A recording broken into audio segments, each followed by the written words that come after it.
Speaker. Why does the Prime Minister think now is the right time to increase the cost of petrol? Mr. Speaker, I think the mother of all U-turns is him saying that they're not increasing fuel duty. That is news to us because last week the Chancellor stood up and said the fuel duty was going to increase in September. The Prime Minister told us at the start of the year that the cost of living was his #1 priority. So can he explain how a rise in fuel duty helps with the cost of living? Mr. Speaker, fuel duty is frozen. It's going to remain frozen until September.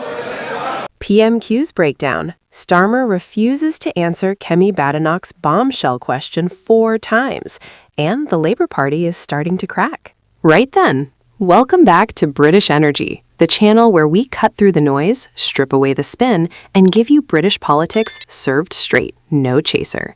If you are new here, do yourself a favor and subscribe right now, because this channel is where serious political conversation lives. We do not do fluff, we do not do filler. We do the kind of coverage that actually respects your intelligence. Hit that subscribe button, stay with us, and let us get into it. Because today, Parliament gave us something rather extraordinary. Not extraordinary in a good way, mind you. Extraordinary in the way a slow-motion car accident is extraordinary. You cannot look away, even though every instinct tells you that you probably should. Prime Minister's questions, that weekly ritual where the leader of the opposition gets to stand at that dispatch box and ask the most powerful person in the country to account for themselves, played out today in a manner that should unsettle every single person watching, regardless of where they sit on the political spectrum. Because what we witnessed was not just a bad PMQS performance. What we witnessed was a Prime Minister who refused 4 separate times to answer a direct and entirely reasonable question, and that matters enormously. If he wants to know what Conservatives would do, he should resign and find out. Until then...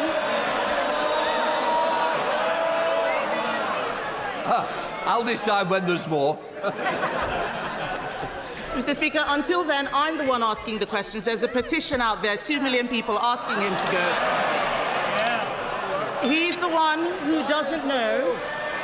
He's the one who doesn't know how things work. It is not government that creates growth, Mr. Speaker. It is business. His employment secretary, I don't see her here, she wants more young people in work. But businesses say they are cutting jobs because of the Chancellor's budget.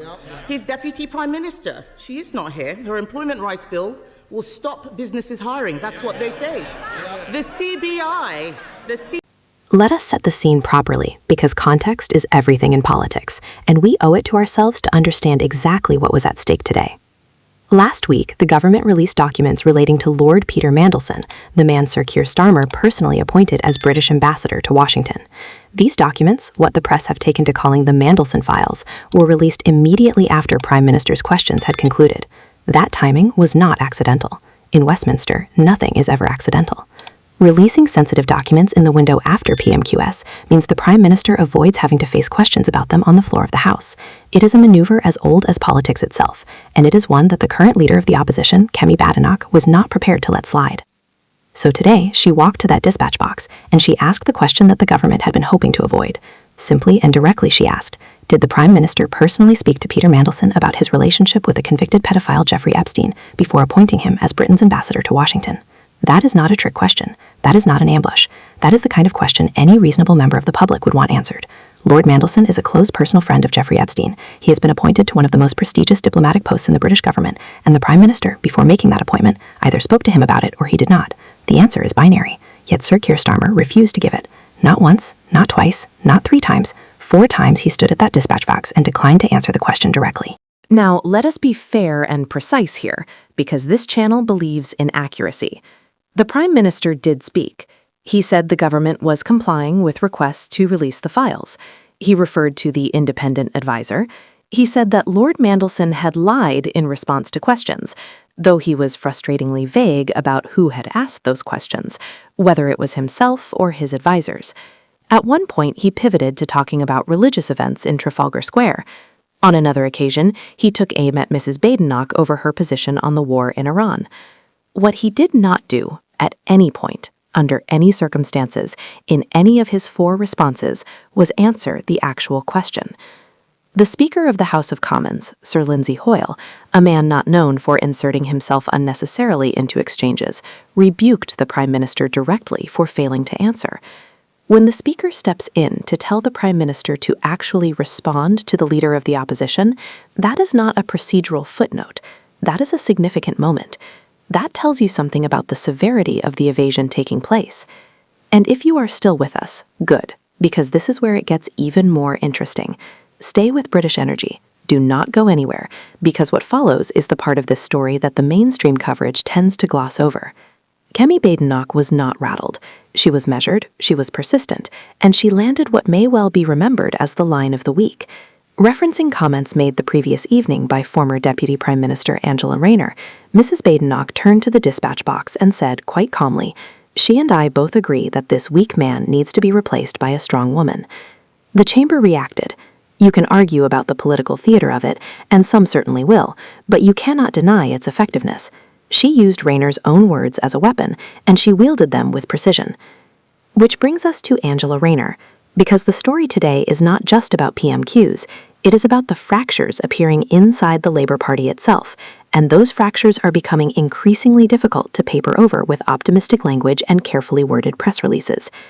Ms. Rayner, speaking the previous evening at an event organized by the campaign group Mainstream, delivered what can only be described as a warning to her own leader. She said Labour is running out of time to deliver change. She said the party cannot go through the motions in the face of decline.